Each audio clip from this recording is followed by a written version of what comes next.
Olá, boa tarde, muito bem-vindos. O meu nome é Mona Lisa, eu sou arquiteta e sou gerente institucional aqui na Zigurato. E para quem ainda não nos conhece, a Zigurato é um instituto online com mais de 20 anos de experiência no campo da educação, engenharia, arquitetura e tecnologia. E durante todo esse tempo a gente tem um compromisso de oferecer programas inovadores, de alta qualidade, que atendam às necessidades dos profissionais do nosso mercado, do mercado IC. Boa tarde, meninas, tudo bom? Boa tarde. Obrigada por estarem aqui hoje. E a gente quer comentar que a gente busca esse evento fazendo uma iniciativa focada em apoiar o objetivo número 5 da Agenda 2030 da ONU, que é alcançar a igualdade de gênero e empoderar todas as meninas e as mulheres, e garantir que ninguém seja deixado para trás. Bom, além disso, o objetivo de hoje é trazer o painel de discussões com especialista de programação visual em BIM, buscando, assim, valorizar e apoiar ainda mais as mulheres na tecnologia. Bom, seguindo, como eu já me apresentei, sou Mona Lisa, sou arquiteta, sou Institutional Engagement Manager aqui da Zigurato e sou Regional Líder Espanha do Women in BIM. Temos conosco hoje a Raquel, que a Raquel é arquiteta na Ventura Partners no Porto e é alumna do nosso curso de aperfeiçoamento em desenho paramétrico com programação visual em BIM. Obrigada, Raquel, por estar aqui hoje. Obrigada. E temos também a Luísa. A Luísa, ela é Technical Account Specialist, é arquiteta com mais de 10 anos de experiência em BIM, passando por cargos de liderança e publicando também um capítulo sobre Dynamo em um livro de renome no ano de 2021. Obrigado, Luísa, por estar com a gente. Obrigada. Bom, a gente vai começar o nosso bate-papo com a apresentação da Raquel. Raquel, quando você quiser, pode começar. Ok, vou compartilhar então. Isso. Bom, olá, boa tarde, o meu nome é Raquel Matos e eu venho aqui dar-vos uma perspectiva de uma arquiteta que se aventurou há pouco tempo na programação em BIM e partilhar um bocadinho sobre a minha experiência, de forma a tentar inspirar-vos um bocadinho e passar de um caminho um bocado tumultuoso sobre o que foi eu começar a faculdade a dizer que, na minha inocência, não é? Ignorância também, dizer que detestava a tecnologia, a ser uma pessoa que hoje em dia procura saber mais e que procurou saber mais sobre programação e portanto quero que me acompanhem um bocadinho nesse percurso para vos motivar também, e pode ser que consiga motivar alguém. Portanto, o meu nome é Raquel Matos, eu sou mestre em Arquitetura pela Faculdade de Arquitetura da Universidade do Porto. Neste momento sou arquiteta na Ventura Partners, no Porto, e descobri o curso de aperfeiçoamento em desenho paramétrico com programação visual em BIM, através de aliás, mais colegas de trabalho que já tinham feito outros cursos na Zigurato e que me tinham recomendado. Não estou a dar graça de forma alguma, mas é a realidade e, portanto, comecei em outubro do ano passado. Acabei em fevereiro deste ano, portanto a minha experiência ainda é um bocado recente e vamos descobrir porquê, um bocadinho do meu percurso, desta linha no tempo, porque é que eu decidi me aventurar na programação. Portanto, eu comecei a estudar arquitetura na FAUP, não sei se todos conhecem, mas alguns, ou a maioria deve conhecer a Escola do Porto e o arquiteto Álvaro Siza e o arquiteto Souto Moura, que são os grandes pais da nossa arquitetura, digamos assim. É uma escola com grande tradição e que se apoia muito na tecnologia do desenho para nos fazer aprender a ser melhores arquitetos, a entender o objeto, a realmente conhecer através do desenho e não desenhar por desenhar, fazer um desenho muito bonitinho. Portanto, é uma escola muito tradicional, muito focada no desenho nos primeiros anos da faculdade. E se isso por um lado é bom, é ótimo, aliás, para a nossa formação, por outro condicionou-me um bocadinho nesta escalada de conhecer outras ferramentas para exercer o meu trabalho de arquiteto hoje em dia. Portanto, se nós vemos esta imagem do que é a Faculdade de Arquitetura, o Pavilhão Carlos Ramos, podemos muito bem comparar com uma qualquer sala de aula de arquitetos nos anos 70, portanto, pouco mudou neste estudo do desenho, não é? No entanto, depois foi quando fiz Erasmus no 3º ano, em Roma, que eu tive este choque de realidades e comecei a perceber que existem outras ferramentas de representação, e, portanto, esses estudantes de Roma, não é? Eles começavam a trabalhar com ferramentas de desenho como CAD, bidimensional ou tridimensionais, algumas já incluindo estratégias de BIM, começando a trabalhar com Revit desde o 1º ano. Portanto, foi mesmo um choque ir de um oposto ao outro. Eu inscrevi-me inocentemente numa disciplina que era sobre parametrização em Revit.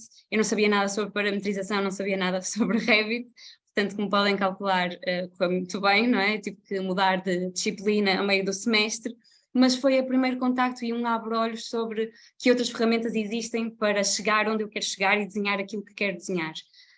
Estava ainda no 5º ano, quando o meu professor do 5º ano me convidou para trabalhar com ele, o arquiteto Luís Pedro Silva. Este é um dos edifícios mais conhecidos dele, com o qual ele ganhou um prémio que está aí na imagem, e foi aqui que eu comecei a trabalhar em Revit, mas não ainda com todo o potencial que o BIM podia oferecer, ou seja, trabalhávamos com os elementos, mas ainda não manipulávamos a informação da forma que hoje em dia sei, conheço e aprendi, principalmente na Venture & Partners, portanto ainda de uma forma muito superficial.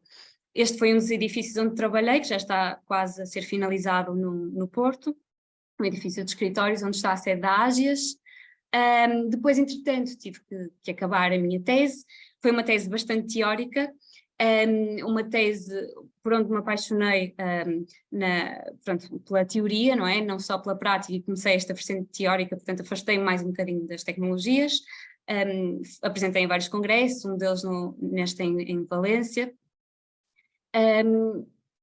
Acabei o curso entretanto.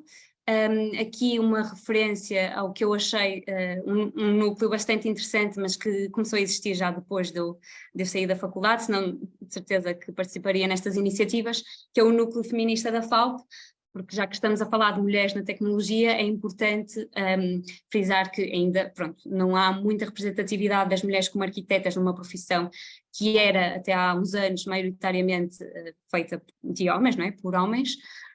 Alguma falta de representatividade também nos professores, ou na forma como abordamos as matérias, não é?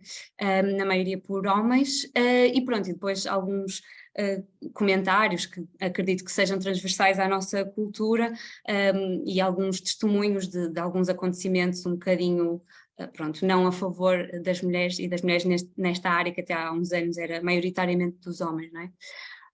Depois, voltando outra vez à minha experiência pós-curso, enquanto estava a fazer o meu portfólio, trabalhei num pequeno ateliê, onde um dos sócios, um dos colegas da minha chefe, trabalhava ou tinha trabalhado para os BIG e estava a fazer projetos de programação para os BIG. Ele já trabalhava independentemente, era independente deles, mas estava a fazer projetos para eles e já com programação. E eu fiquei curiosa, claro que isto não é uma representação de um projeto mesmo dos BIG, é um tutorial do YouTube sobre como fazer a estrutura deles para Serpentine Gallery, se não me engano, usando o Grasshopper, não é? Que já é programação visual com estes motores, e então eu comecei a perceber, ok, claro que isto é questionável, mas eu no meu futuro quero fazer estruturas grandes, como os BIG, ou projetos grandes, ou projetos criativos, em que eu possa ter a liberdade de mexer onde eu quero e fazer o que eu quero, facilmente, rapidamente. E então comecei a pensar, se eu quero fazer isto, tenho que usar outras ferramentas. Então comecei a pensar, que ferramentas? O que é isto de programação? E foi aí o primeiro salto. Entretanto, a minha veia de teoria chamou-me outra vez, e quando fiz um curso de património na FAUP, depois convidaram-me para fazer um bocadinho de investigação no Centro de Estudos de Arquitetura da FAUP. Participei em alguns projetos, como este da candidatura das obras do CISA Património Mundial. Participei também noutro projeto que ganhou vários apoios da Fundação Americana Getty, onde participei na elaboração do plano de gestão e manutenção da piscina de marés, mas sentia que me faltava alguma coisa, não era isto que eu queria, o que eu queria era mesmo prática, E então foi aí que me candidatei à Aventure and Partners. É um escritório, e mais uma vez, não quero de forma alguma dar graxa, mas é da experiência que tive até agora, dos melhores a nível de aprendizagem e dos melhores a nível de ambiente de trabalho em que estive até agora.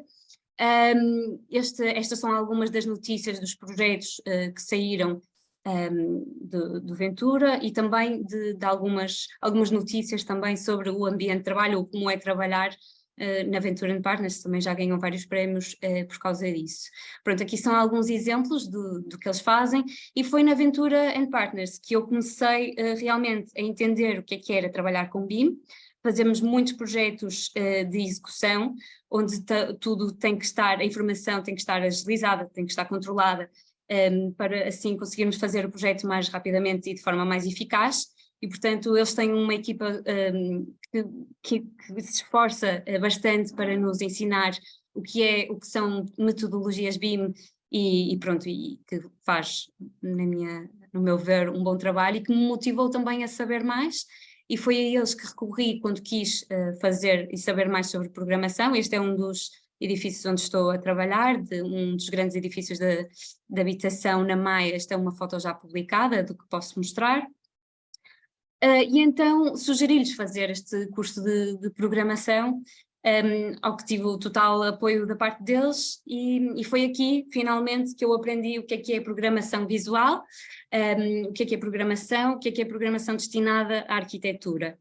E me deram várias ferramentas para no futuro lá estar a fazer basicamente tudo o que eu quiser fazer. Há imensas oportunidades que podemos fazer com programação. Por exemplo, do lado aqui do Grasshopper, do lado esquerdo, podemos fazer várias coisas. Isto foi um slide retirado da minha apresentação final. Não mostra tudo, era impossível mostrar, mas seria mais de um trabalho que fizemos com formas, mais baseado na forma, fazer estudos de luz que influenciam a forma, e que automaticamente faz, por exemplo, os vãos do nosso edifício, ou seja, a plasticidade que existe em trabalhar as formas, por exemplo, ao nível de um estudo prévio, é bastante impressionante, com o Grasshopper, incluindo elementos BIM, por exemplo, com o Rhino in Revit, ou com o Archicad Live Connection. E depois, por exemplo, temos aí um exemplo com o Dynamo, em que trabalhamos um bocadinho mais a gestão de informação, e é o que utilizamos mais na Ventura and Partners, a gestão de informação em projetos de execução. Pronto, depois temos mais um exemplo, não liguem à forma, mas era puramente para efeitos do exercício, onde podemos mudar a base simplesmente, e o edifício completamente, simplesmente mudando a linha, por exemplo, da base do edifício, que é extraordinário, numa questão de segundos. E depois temos aí também um exercício que fizemos com fecheiros IFC, onde podemos manipular a informação, utilizando mais uma vez a linguagem, digamos, clássica, não é, de Python, de programação.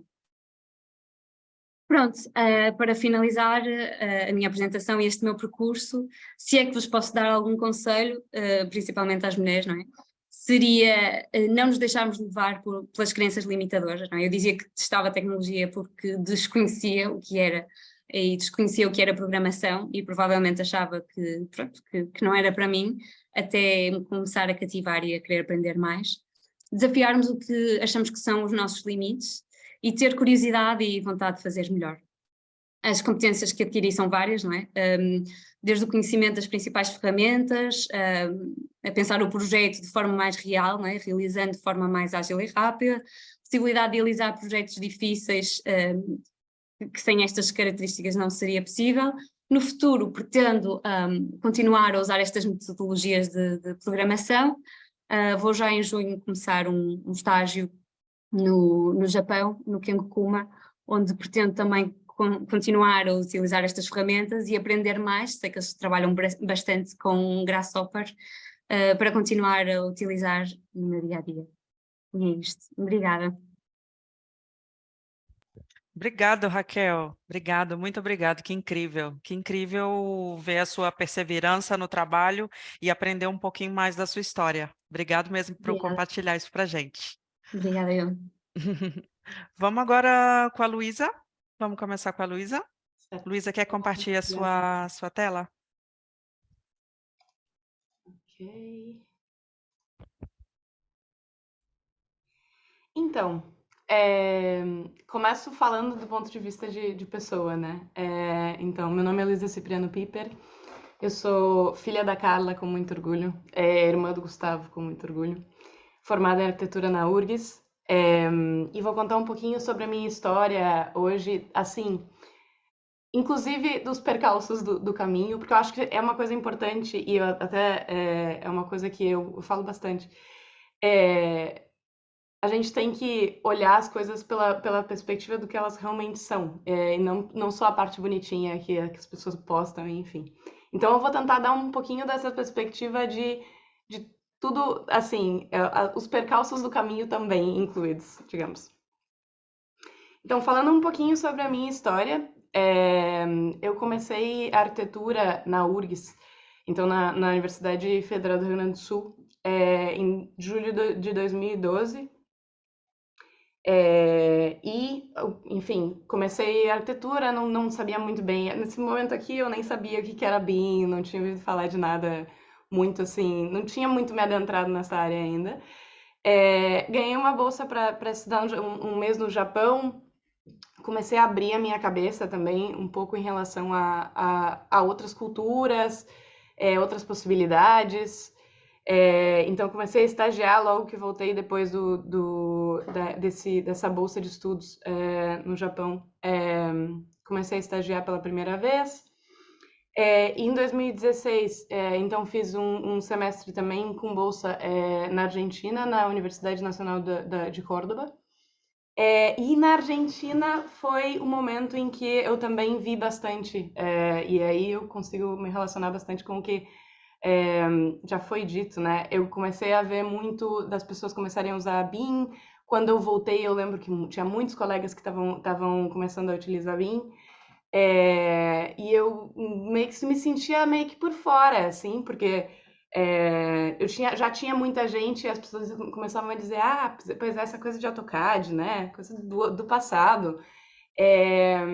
Agora a gente usa Revit, enfim, e eu não entendia muito bem o que significava, qual era a diferença entre um programa, o que era o BIM, na verdade, né? Se o BIM era o programa, o que era... Nesse momento eu estava meio que começando a entender sobre isso.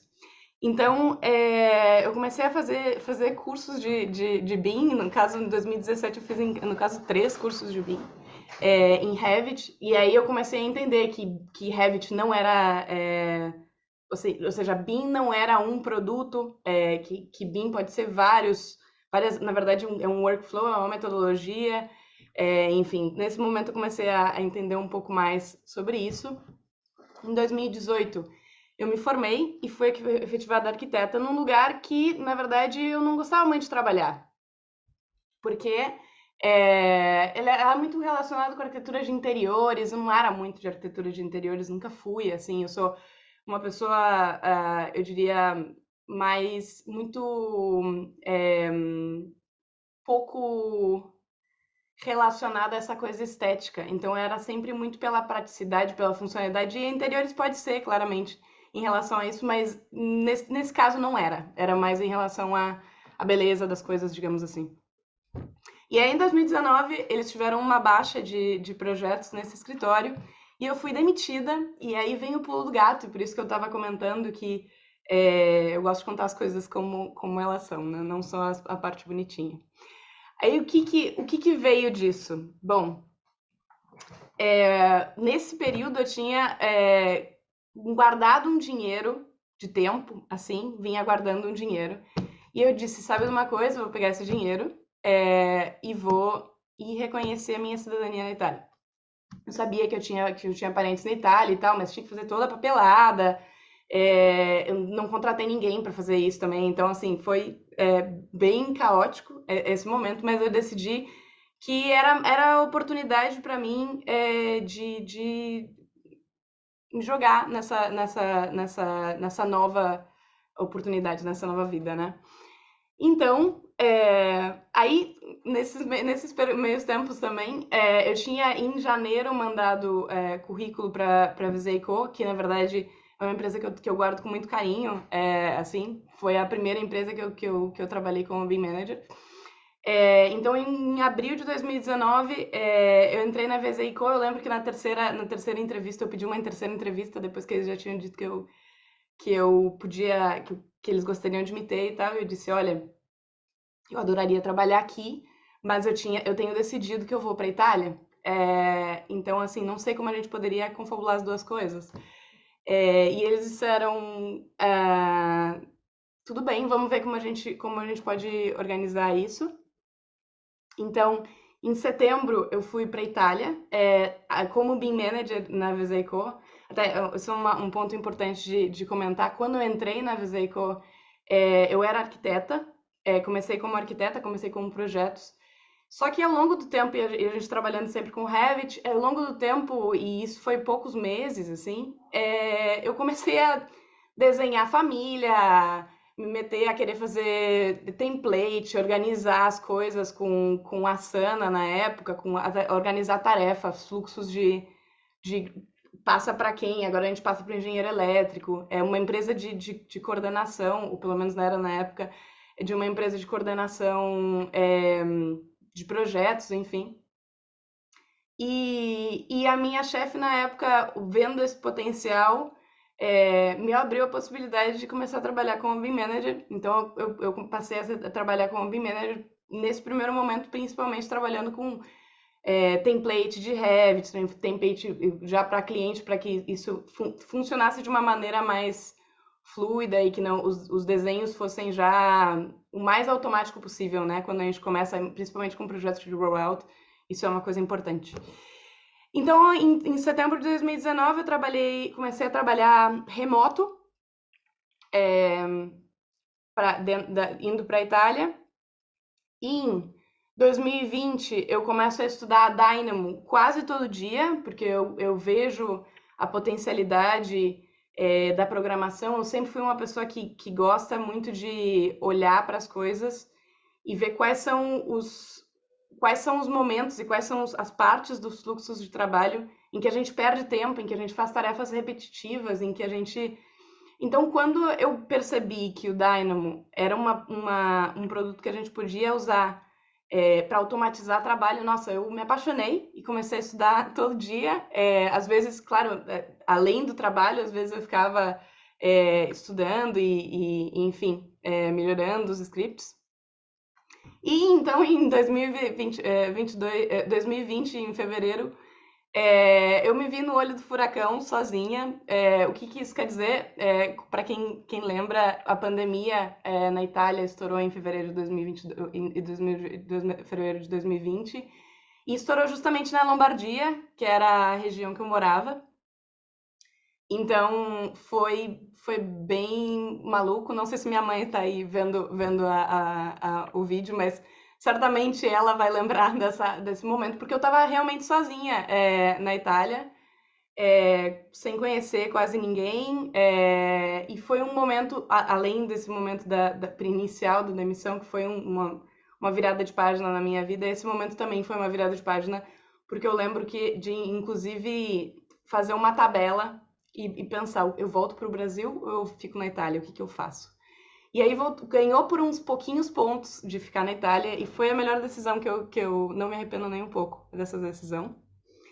Enfim, fiquei na Itália. Em 2020, em junho, eu comecei a trabalhar como BIM Manager na Itália, ao mesmo tempo que trabalhava como BIM Consultant no Brasil para essa mesma empresa brasileira. Então, comecei a trabalhar com uma empresa que trabalhava com BIM Management e com Scan to BIM, com criação de modelos a partir da nuvem de pontos, basicamente antes de o processo de arquitetura efetivamente começar. A gente modelava os projetos, principalmente projetos muito antigos, casarios antigos italianos. Então, comecei a trabalhar nessa empresa, chama Wiscam. E em 2021, eu me tornei BIM Manager na CES, que é uma empresa de commissioning, assim, é uma empresa de cuidado, assim, desde o processo de de elétrica, hidráulica, HVAC, então toda a cuidado com o ambiente dentro da edificação. Além disso, depois da entrega também existia uma parte de inspeção, que é o que eu me refiro com commissioning, não sei exatamente como me referi, mas é basicamente isso, né? Então, a inspeção desses elementos. Isso já não era arquitetura, era uma empresa efetivamente de engenharia, mas eu fui contratada para trabalhar nessa empresa e para automatizar trabalho tudo que pudesse, na verdade. Comecei trabalhando como BIM Manager. Em junho, então muito rapidamente me torno BIM Lead dessa empresa, me tornando chefe de um grupo de 4 BIM Managers, os quais cada um tinha a sua habilidade, né? Eu era mais voltada à programação, tinha gente que era muito especializada em criação de famílias, por exemplo, e eu liderava esse grupo. E, então, em 2021, também recebi bom, na verdade, um ano antes, eu recebi um convite para trabalhar em um livro, esse livro aqui. Então, é um livro que fala sobre gestão e visualização de dados BIM. Ele fala um pouco sobre Power BI, ele fala um pouco sobre Dynamo. Na verdade, o capítulo que eu escrevi é efetivamente para dar uma introdução ao que é o Dynamo, para dar uma introdução a como começar nessa parte de programação, o que significa, o que é um algoritmo.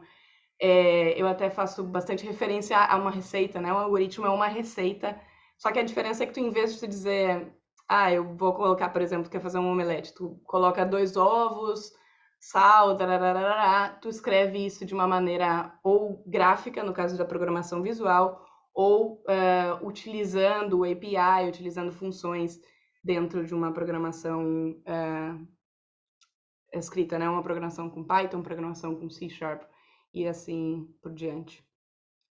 Então, em 2022, eu me tornei Technical Account Specialist na Autodesk. Isso para mim também foi uma grande vitória.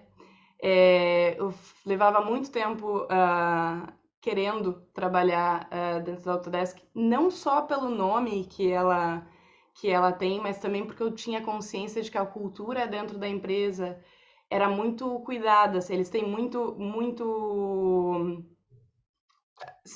um cuidado com diferentes maiorias e minorias, e existem vários projetos dentro da Autodesk com essa função. Então, eu lembro que eu fiz uma lista das empresas que eu gostaria de trabalhar, e a Autodesk estava entre as 3 primeiras, se não era a primeira dessa lista, justamente porque eu estava escolhendo conforme não só o reconhecimento, mas também a cultura, porque a cultura, na verdade, para a gente passa muito tempo trabalhando, então é uma coisa muito importante que a gente goste do nosso ambiente de trabalho, né? Então é isso, o que eu faço hoje, então, eu sou especialista técnica, instruindo e guiando clientes com um contrato EBA, que é um contrato de Enterprise Business Agreement, é um contrato, um contrato exclusivo, de exclusividade, digamos, com essas empresas. Principalmente no que se refere à gestão e à extração de dados. Então, eu cubro o que é Dynamo, Revit, ACC, ACC, BIM 360, Data Connector, Model Checker, Autodesk Validation Tool. Então, várias coisas que, na verdade, têm a ver com a validação de dados, a gestão de dados, a extração de dados e a automatização de tarefas também. Além disso, eu sou consultora técnica, então essas são as 2 partes principais, digamos, do meu trabalho, ser consultora técnica de confiança para essas empresas, utilizando mais do que nada manter relações profissionais e que as pessoas confiem, que o cliente confie no trabalho, que explique as suas necessidades para que a gente possa ajudar, deixar claras as expectativas e, acima de tudo, ter um pensamento muito analítico de resolução de problemas, porque a gente está sempre lidando com como a gente pode fazer com que, no caso, né, o cliente usufrua da melhor maneira possível dos produtos da Autodesk. Então, assim, em resumo, eu queria que com tudo que eu falei, fique na memória de vocês de pensar sempre na empregabilidade. Acho que uma das coisas que mais interferiu em tudo isso foi que eu sempre cuidei bastante, até agora eu ando um pouco menos, mas eu sempre cuidei bastante de manter meu LinkedIn atualizado, fazer com que ele efetivamente tenha todas as informações que sejam relevantes para quando um recrutador viesse a vir me catar, né? Viesse a me buscar. Isso efetivamente aconteceu tanto na CES quanto na Autodesk. Então, nas últimas duas empresas que eu entrei, houveram recrutadores que tenham me chamado, muito por conta do LinkedIn e de ter cuidado e de ter trabalhado na comunidade efetivamente, né? De compartilhar conhecimentos e, enfim, também o livro, obviamente, é um compartilhamento de conhecimentos. Pensar nos seus objetivos e prioridades. Acho que muitas vezes a gente se ocupa com coisas, inclusive mentalmente se ocupa com coisas que a gente não dá realmente prioridade na nossa vida. Então, pensar em objetivos e prioridades é uma coisa bem importante. Não comparar seu backstage com o palco do outro. Então, eu contei um pouco dos percalços e um pouco das coisas que eu mais me orgulho também, porque eu acho que as coisas... A gente é uma pessoa que tem várias coisas ao longo da nossa trajetória, e eu me orgulho de todas elas. Então, é isso. Mas não compare seu backstage com o palco do outro. E cuide das suas relações de trabalho e de networking, né? Acho que é uma coisa importante a gente aprender a criar e manter relações saudáveis de trabalho, e na vida pessoal, obviamente, também, mas de trabalho é muito importante também. E era isso, minha parte. Obrigada, Luísa. Meu Deus, eu tenho tanta pergunta aqui para fazer para vocês, vocês nem imaginam. Vou voltar aqui a partilhar a minha tela para as pessoas também verem como entrar em contato conosco para também saber um pouquinho mais do nosso curso de desenho paramétrico. Tá bem? Obrigado, as duas. Vamos lá para a primeira pergunta para que mandaram para a gente. Bom, essa vai para as duas. Quais foram os maiores desafios assim que vocês enfrentaram como mulheres nessa indústria da construção, que a gente já sabe que é super majoritariamente masculina, e ainda mais com isso da tecnologia, da programação? Quem quer começar? Quais foram os maiores desafios, assim, na opinião de vocês? Pode ir, Raquel, se Né? quiser. Bom, os meus maiores desafios no início de carreira, ponto, seria, lá está, aqueles que eu referi ao longo da apresentação, de não dominar todas as ferramentas que queria para fazer o tipo de arquitetura que queria. O início de carreira é sempre também um bocadinho indeciso, não é? Não sabemos o que é que vamos fazer. Cada anúncio pede uma ferramenta diferente, cada anúncio de trabalho. Estamos ainda um bocadinho inseguras, pelo menos no meu caso, relativamente a opções técnicas de trabalho, não é? Alguns pormenores construtivos, algumas coisas mais de detalhes, ainda por cima, muitas vezes fazendo, às vezes, no ambiente de trabalho que pode ser um bocadinho hostil ou um bocadinho preconceituoso para com as mulheres, é um bocadinho mais difícil.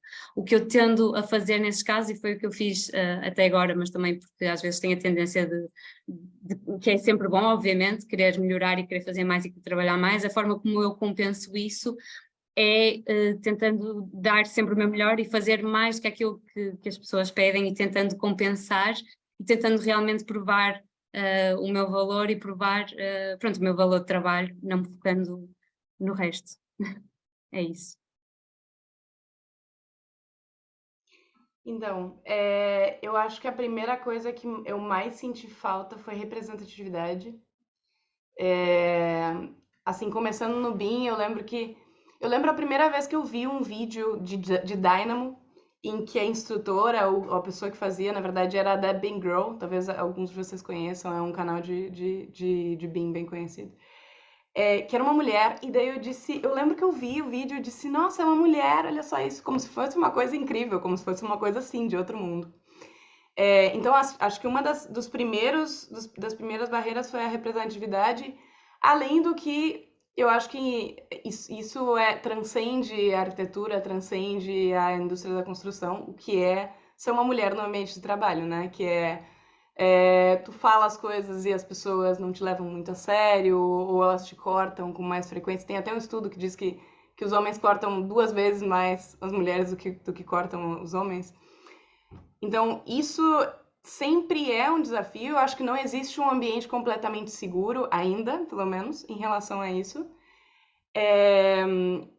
Mas eu diria que muitas vezes é uma questão de aprender a como lidar de uma maneira que tu não demonstre, tu demonstre a vulnerabilidade sempre que seja pertinente, sempre que tu saiba que tu possa confiar nas pessoas. Acho que a vulnerabilidade é uma coisa, independente de que área seja, é uma coisa necessária, mas a gente tem que sempre manter um pouco assim de cuidado com a gente mesmo, acima do que os outros pensam, do que os outros, né? Uhum. Então, acho que muito em relação a isso, assim. Bom, Às pronto, é vezes, isso. Eu também tive alguns percalços principalmente homens, mas às vezes até mulheres, de não me levarem muito a sério, ainda mais por ser jovem, então as pessoas não levam muito a sério, mas isso é uma coisa que muitas vezes é comprovando, como a Raquel dizia, né? Então, muitas vezes eu digo pra pessoa, olha, tu não tem que confiar em mim agora. Eu vou te mostrar com o meu trabalho que tu pode confiar em mim.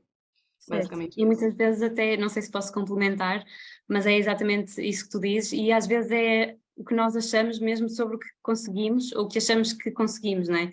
Que a tecnologia está tão associada ao género masculino, e é verdade, está. A Faculdade de Engenharia cheia de rapazes, a Faculdade de Letras cheia de raparigas, ainda acontece menos, mas acontece, que nós automaticamente, se calhar ao escolher a nossa carreira, já vamos por um caminho um bocadinho mais, pronto, não é pré-definido, mas já sabemos mais ou menos o que queremos e achamos que, no meu caso, por exemplo, eu achava que testava tecnologia e não, eu só desconhecia, não é? Tinha desconhecimento nesse campo e quando comecei aos pouquinhos a descobrir o que era e mais como uma ferramenta para aquilo que eu quero fazer ou aquilo que eu quero desenhar, não é? E descobri que tinha que ser por esse caminho, comecei a perceber que afinal até gosto. Uhum. A vulnerabilidade não é negativa, né? O Não, que eu não. acho que pode ser negativo é o que você faz com ela, talvez, assim. Exato.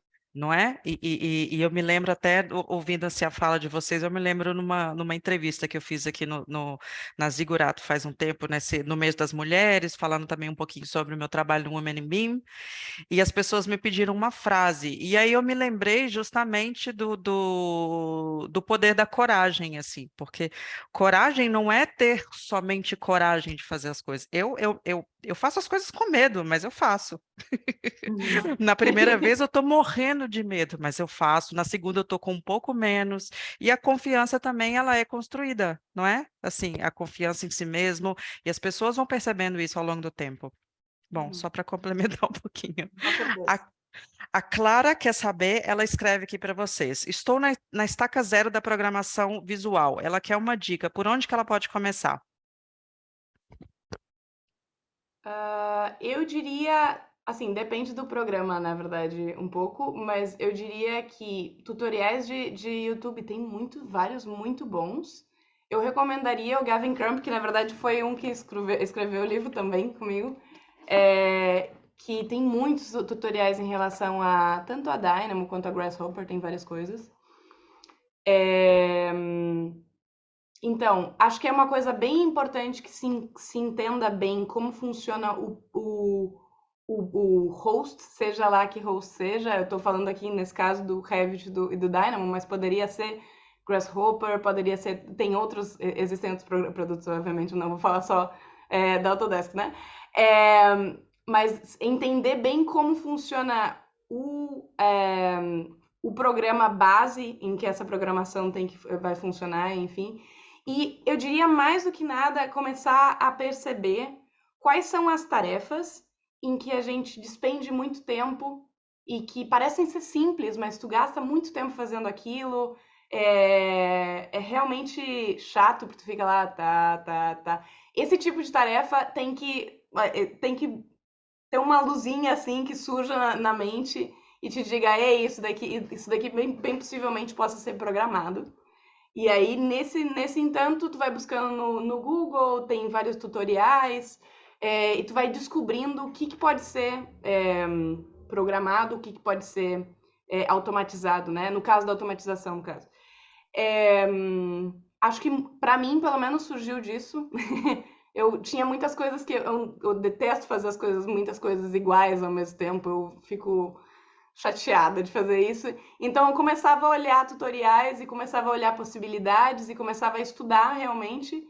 Existem vários fóruns, geralmente, para compartilhamento de informações, para que tu faça perguntas. E começar de pouquinho, com coisas que sejam úteis, efetivamente, para o teu trabalho diário, ou para o trabalho de outros diariamente. Mas que não necessariamente seja uma coisa grandiosa, vai automatizar tudo ao mesmo tempo, porque isso não vai acontecer, no caso. A gente tem que fazer passinho a passinho, né? Uhum. No meu caso, lá está, eu acho que tens razão, Luísa, que é sempre importante, mesmo já sabendo alguma coisa, muito ou pouco de programação, sempre estar nesses fóruns, há sempre dúvidas que temos, estamos sempre a aprender, mesmo depois deste curso que eu fiz, claro que isto foi uma introdução, uma iniciação, não é que eu agora seja profissional, não é? E além disso, acredito que até tu muitas vezes recorras a esse tipo de fóruns ou a vídeos do YouTube. O importante é manter mesmo esse espírito de curiosidade, de querer aprender mais, não estagnarmos nunca, não é? E pronto, e ter sempre essa curiosidade e procurar mais, saber mais. Uhum. E além disso, está atualizado sempre com as tendências do mercado, né? Acho Claro. que Sim, também vai um pouco por aí. Bom, claro, e se quiser saber mais do curso, escaneie esse código que a gente pode te ajudar. A Giovana pergunta: qual que é o maior desafio em ser BIM Manager no Brasil e no exterior? Bom, Maior talvez a depende. Luísa pode falar um pouquinho do Brasil, Sim, dos dois, sim, sim, que é o em sim. Portugal. Pois então, o maior desafio de ser BIM manager. Eu acho que depende um pouco da área. Muitas vezes o que mais era difícil para mim, principalmente quando eu trabalhei para automatizar trabalho nessa empresa de engenharia, e eu estava também lidando como líder da equipe, enfim. Muitas vezes para mim era traduzir uma necessidade e a necessidade de várias partes diferentes. Então, de um engenheiro com lá e que tu tivesse que fazer com que isso funcionasse na prática e cobrasse das pessoas para que elas seguissem um determinado standard, as regras que fossem impostas em relação a isso. Então, para mim, sempre foi estar no meio campo, digamos assim, liderar, mas estar no meio campo. Eu acho que essa foi a minha dificuldade em qualquer tanto no Brasil quanto no exterior, eu diria que essa foi a maior âncora, assim. E a Raquel já teve várias experiências, né? Assim, tanto em Portugal como fora. Eu Assim, você tive notou? várias experiências, apesar Uhum. de não ser BIM manager e nunca sabe o futuro, mas o intuito de eu me lançar na programação foi mais como um complemento à minha área de arquitetura, ou seja, quero continuar a ser arquiteta e fazer um papel de um arquiteto, não é? Desenhar, mas tendo em conta estas novas ferramentas, porque sei que me ajudam a atingir os resultados que eu quero atingir.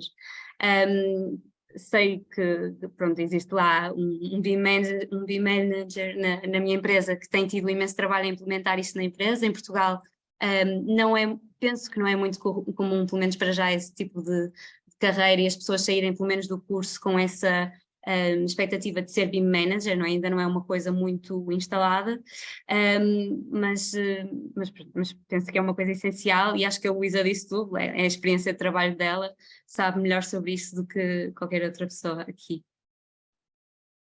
Muito Mas bem. a gente sempre tem que aprender. No caso, eu até ia complementar dizendo, além disso, óbvio que a gente tem que estar sempre se atualizando, sempre aprendendo, e as pessoas perguntam coisas que logo a gente não saiba, a gente tem que catar a informação. Então, assim, na prática, a aprendizagem Uhum. contínua. Exato. Bom, meninas, para terminar, eu acho que a gente poderia falar assim, pedir até para vocês deixarem assim, talvez uma mensagem final para todas as pessoas, principalmente para as meninas que estão nos assistindo e falando um pouco das oportunidades de mercado de trabalho, assim. O que que vocês diriam em relação a todas as oportunidades que vocês veem e uma mensagem assim para irem atrás de informação, eh, Uhum. basicamente. Bom, é essencial, como já disse, desafiarem-se, não é? E além disso uma carreira e uma especialidade que vai ser muito valorizada, já é, mas vai ser cada vez mais valorizada no futuro, não só para conseguirem um bom emprego, ou mesmo na vossa empresa, para conseguirem outras tarefas, fazerem e ajudarem e realizar os vossos projetos e aquilo que querem realmente fazer de uma forma mais ágil, e rápida. Portanto, daí a programação em BIM ser cada vez mais fundamental. Todas as grandes empresas já estão a trabalhar com isso, já estão a trabalhar com BIM, com programação. Obviamente seria impossível fazer o tipo de projeto que eles fazem, não impossível, mas bastante difícil com outro tipo de ferramentas. E, portanto, acho que é essencial para não limitarmos o nosso potencial, não é? Visto que até o BIM já é obrigatório em muitos países, não é? E pronto, essencial para quem quer se aprofundar mais e evoluir mais na sua carreira.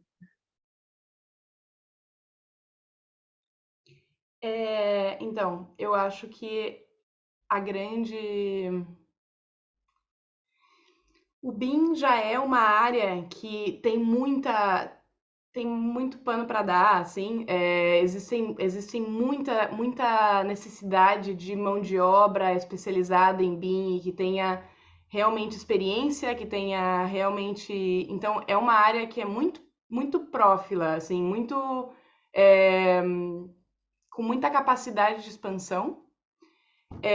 E, por outro lado, a programação também é uma área em expansão, né? Então, quando a gente junta as duas coisas, realmente é um âmbito muito grande e existe muita necessidade de pessoas assim no mercado. Então, é um mercado muito produtivo, assim, eu diria. Além disso, eu acho que isso é uma coisa importante de mencionar, assim, existem profissões que, uma vez que tu trabalhe com aquilo no Brasil, é difícil de tu sair e tu continuar mantendo aquela profissão. A profissão que me surge na cabeça nesse momento é direito, por exemplo.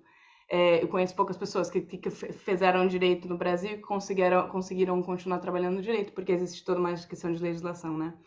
Com a arquitetura, isso também acontece um pouco, porque quando tu quiser assinar uma RT, por exemplo, em um outro país, tu teria que adaptar Convalidar o repaginar o diploma. teu Uhum, diploma. uhum. Isso não é um processo nem fácil nem barato.